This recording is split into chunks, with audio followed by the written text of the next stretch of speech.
We shall not cease from exploration, and the end of all our exploring will be to arrive where we started, and know the place for the first time, when the tongues of flame are enfolded into the crowned knot of fire, and the fire and the rose are one. T.S. Eliot.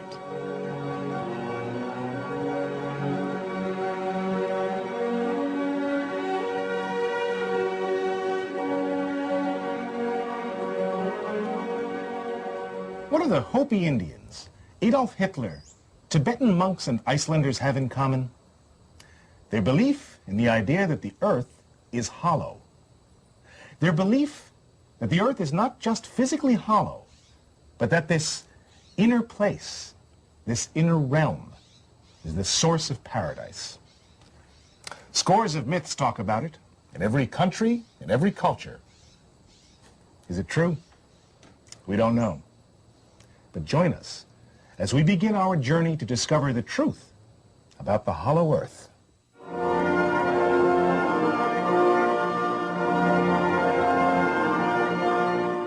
The hollow earth has many mythical names. It's been called the land beyond the poles,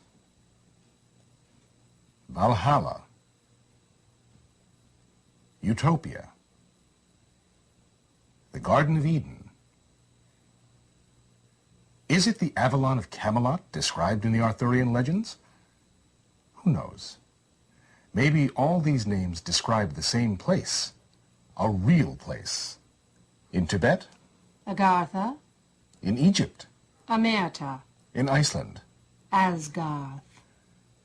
John Blofield writes in The Tantric Mysticism of Tibet, if, as the cynics would have it, this mystical experience is sheer illusion, the stuff of dreams, it is strange that men and women belonging to widely different environments have, throughout the centuries, suffered the same delusions and dreamed the same dream.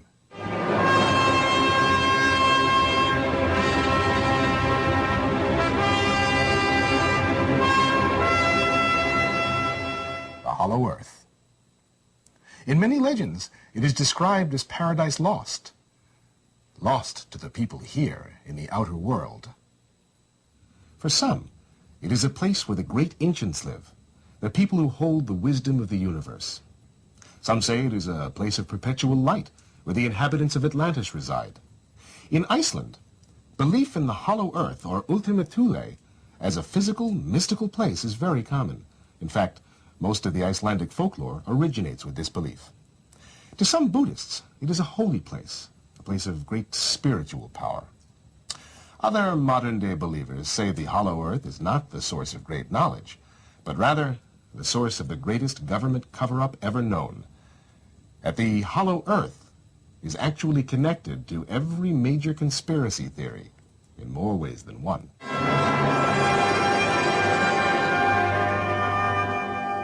And to some people, the earth is hollow, yes, but it is inhabited by aliens who wish to colonize our planet, malevolent beings waiting to do us great harm. Finally, there are those who firmly believe that all of the UFOs we've seen in our skies come not from other planets, but rather from within the Earth itself. So many different believers, so many different beliefs, some inspirational, some quite terrifying. It's a paradox. And this paradox is what makes the journey to discover the hollow earth such a fascinating study.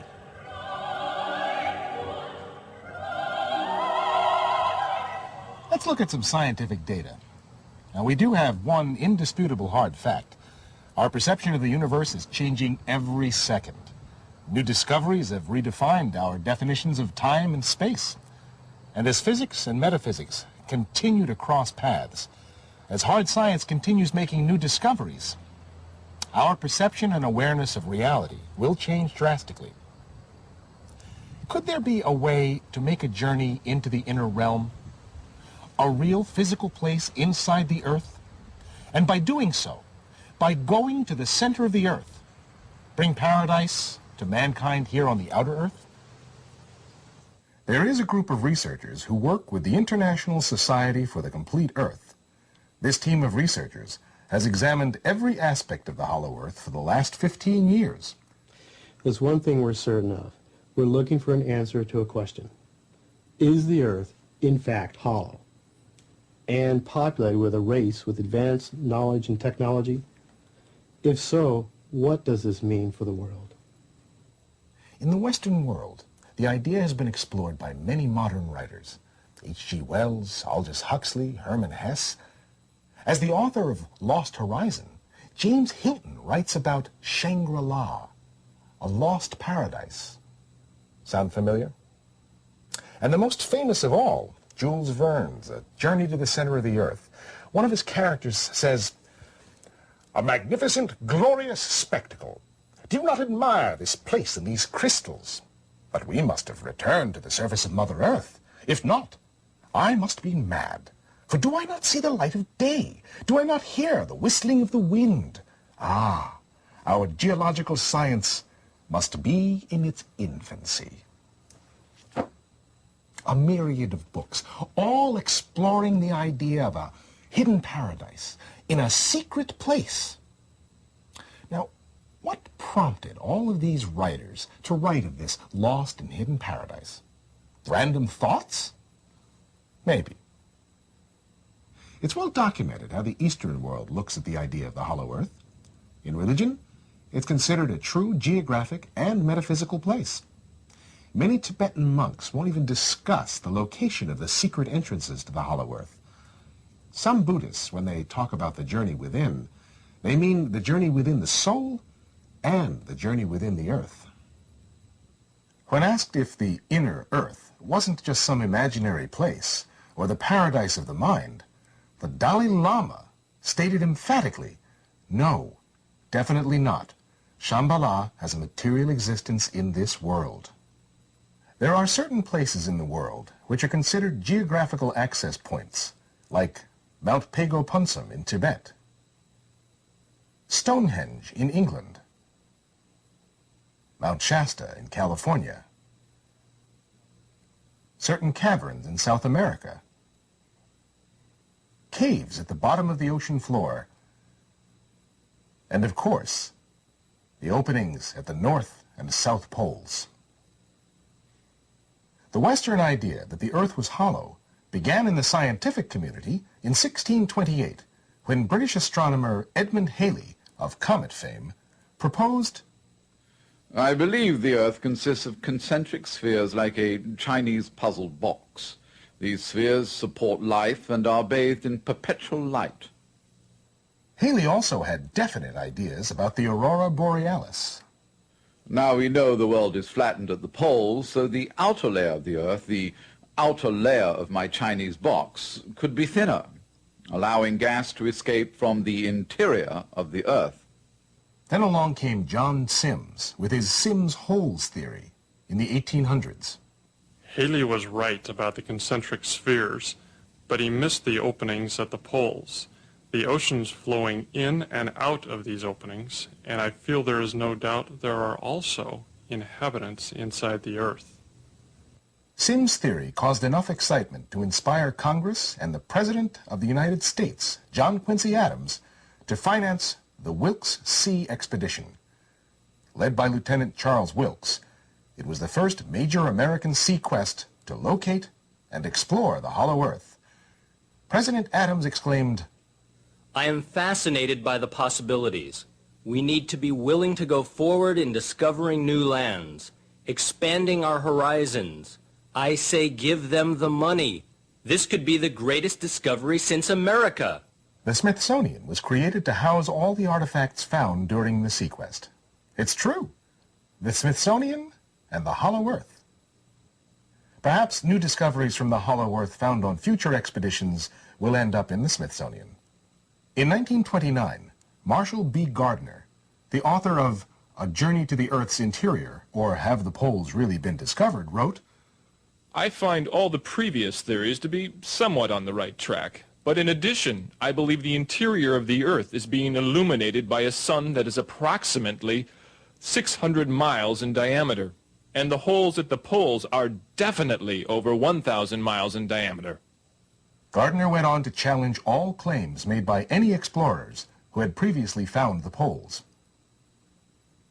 One of the most controversial hollow earth theorists was Cyrus Teed, who declared in 1897, "We actually live inside the earth. We live on the inner surface of the shell, and inside of the hollow are the sun, moon, stars, planets, and comets. There is absolutely nothing on the outside. The inside is all there is." Teed held steadfast to this belief for 40 years.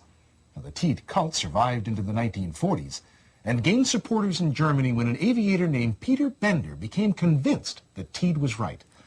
The movement gained serious momentum in Germany and became known there as the Hollow Earth Society. It still flourishes there to this day. Karl Haushofer, Rudolf Hess, and eventually Adolf Hitler himself became enmeshed in Hollow Earth beliefs. Now, always fascinated by the occult, Hitler and his secret Thule Society sought contact with what he believed to be their gods that lived within the center of the earth. But more about Hitler later. Even into the 1950s, interest in the Hollow Earth flourished. Dr. Raymond Bernard, who wrote the book, The Hollow Earth, began a settlement in South America for people who wanted to join him on his quest to discover the entrance to the Hollow Earth. In the 1960s, Dr. Bernard disappeared into the caverns of South America. Believers say he made it to the center of the earth. Disbelievers say he died lost and alone. Today, the Hollow Earth theory has many ardent supporters. In addition to the ISCE quarterly newsletter, there are books, magazines, and publications from all over the world. But now, we must go back to Hitler. Terrifying, fascinating Hitler. The Hollow Earth and Hitler are deeply connected. In 1942, the Nazis became involved in explorations of the South Pole, creating their version of spacecraft built to investigate the Hollow Earth. There is even documentation of several Nazi adventures that involved the Hollow Earth. At one point, they sent Dr. Heinz Fischer, an expert in infrared rays, to the island of Rügen in the Baltic. Why the Baltic? Because the Nazis not only thought that our Earth was hollow, but they embraced Halley's concentric rings theory as well. You see, they thought that our Earth was in the hollow of another planet. So, Dr. Fischer thought that by turning his camera upwards toward the sky, he could, by reflection off that outer shell up there, get a very good picture of the British fleet in English waters.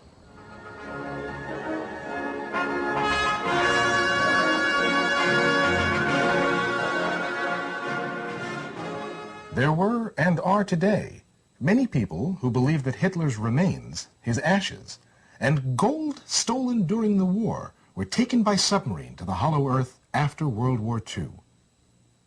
The ICE researchers discovered a startling event that occurred in 1947. A skirmish in Antarctic waters involving 3 German U-boats and Admiral Richard Byrd, called Operation High Jump. The U-boat 530 volunteered to surrender in Argentina. After it unloaded and hid an undisclosed amount of cargo and billions of dollars in gold, silver, etc. The U-boat 209, it had disappeared. A former U-boat crewman on UB-530, interviewed by the ISCE research team, stated, "Yes, 2 U-boats went to Antarctica in the final days of the war, not for sightseeing. We had spaceship stations in Argentina and Antarctica. Stations for our Foo Fighters, you know. The Nazi unexplained mystery. The little flying spheres which scared the Allied pilots. But to the point, our subs were on a special mission, delivering the Fuhrer's remains to his final resting place in the Hollow Earth. Because remember, Hitler's remains were never found in Germany. And U-boats were in Argentina after the war in 1947. These are all documented events." Now, this brought the ISCE research team face to face with a recurring puzzle. Admiral Richard Evelyn Byrd seemed to be connected somehow to the Hollow Earth theory. Every path brought the researchers back to Byrd. Now, it's been well documented that Byrd flew over the North Pole and made many other polar flights, It's also a matter of record that Byrd spent months on end alone at Little America in Antarctica. Why? And why did Admiral Byrd engage in a conflict with Nazi U-boats in 1947? Now, the most intriguing Byrd mystery of all is the February 1947 flight over the North Pole. Now, this alleged flight may also have taken Byrd into the interior of the Earth, where he saw lush green landscapes, prehistoric animals, and was greeted by benevolent beings. The diary in which Byrd accurately recorded all of his adventures on this flight is now missing. The ISCE research team has been investigating this. In several phone interviews with his daughter, Bolling Byrd Clark, she verified, "My father has always kept careful diaries of his travels, and he definitely had a personal diary that is missing. It is not among his artifacts at the University of Ohio. I want to know if this alleged diary is his. I do feel it is possible that the Earth is hollow, but I don't know. Since this February 1947 flight has been uncovered, my family has been exposed to many hoaxers. I want to know the truth." Byrd seems to have had curious, otherworldly encounters before on his polar expeditions. He describes in his book, Alone, written in Little America, of seeing a star that he could not identify. Now remember, this is the same pilot who flew over the poles using only the stars in the sky to navigate. "I have just seen a curious phenomenon at 9 p.m. I couldn't identify it at first. It appeared to be a ball of fire which was smaller and redder than the sun. I got the field glasses and it changed from deep red to silver. Every now and then it blanked out. It was astonishing how big it looked at first. I saw it in the southeast, a star so bright as to be startling. I yielded for an instant to the fantastic notion that someone was trying to signal me. That thought came to me again this afternoon. It's a queer sort of star which appears and disappears irregularly, like the winking of a light." Had Byrd actually seen a UFO signaling him from the South Pole opening? Perhaps. Another paradox. Charles Lindbergh was told by none other than the navigator from Admiral Byrd's famous 1927 North Pole flight that he and Byrd had actually missed the pole altogether. "I wanted to be the first to take that polar flight.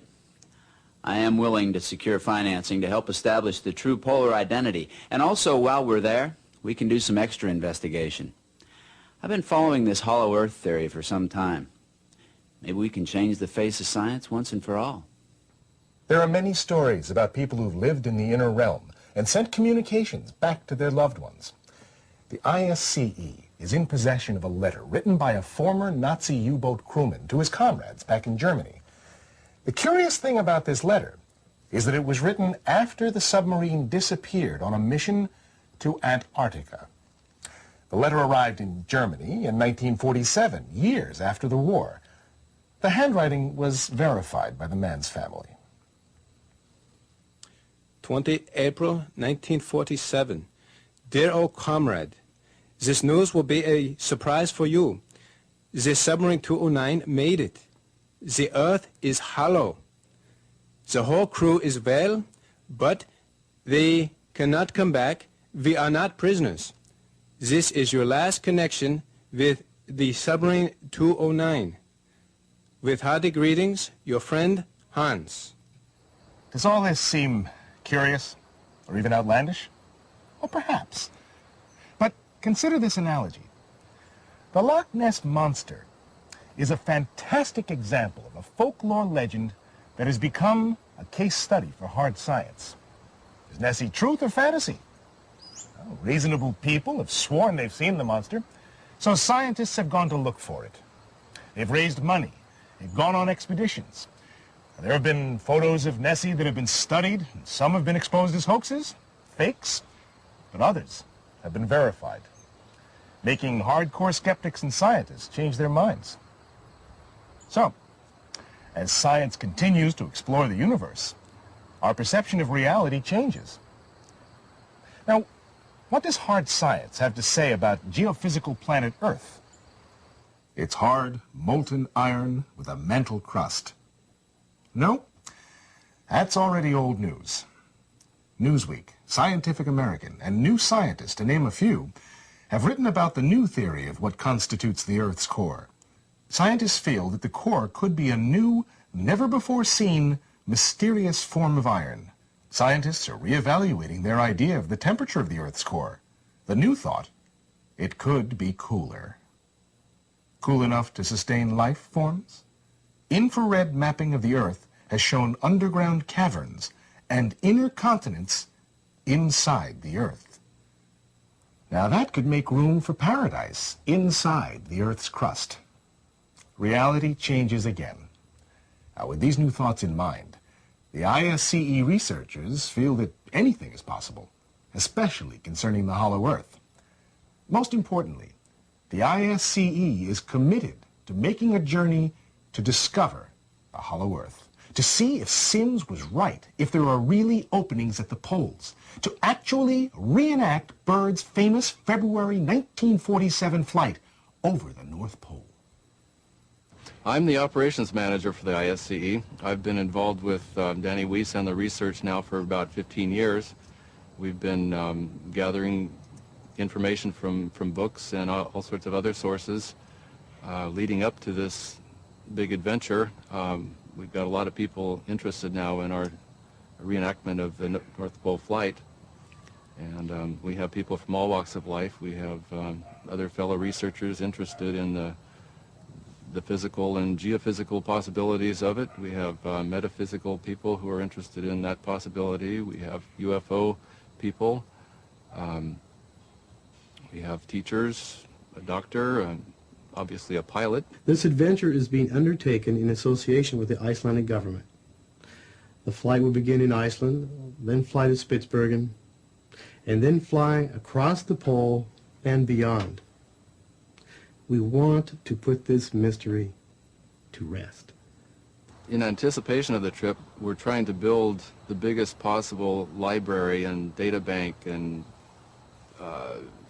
resource center of videos or books, materials, magazines, anything we can find relating to the subject. We want to gather it all into one central storehouse and be the world's source on the subject if possible.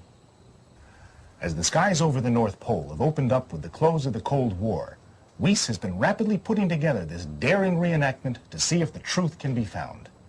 Now, if you have any questions on books or materials about the hollow Earth, or more importantly, if you're an adventurer and would like to join this journey to the center of the Earth, please contact the International Society for a Complete Earth. This could be the most exciting adventure of your life. As Shakespeare wrote, there are more things in your heaven and earth than are dreamt of in your philosophy. Thank you for joining us.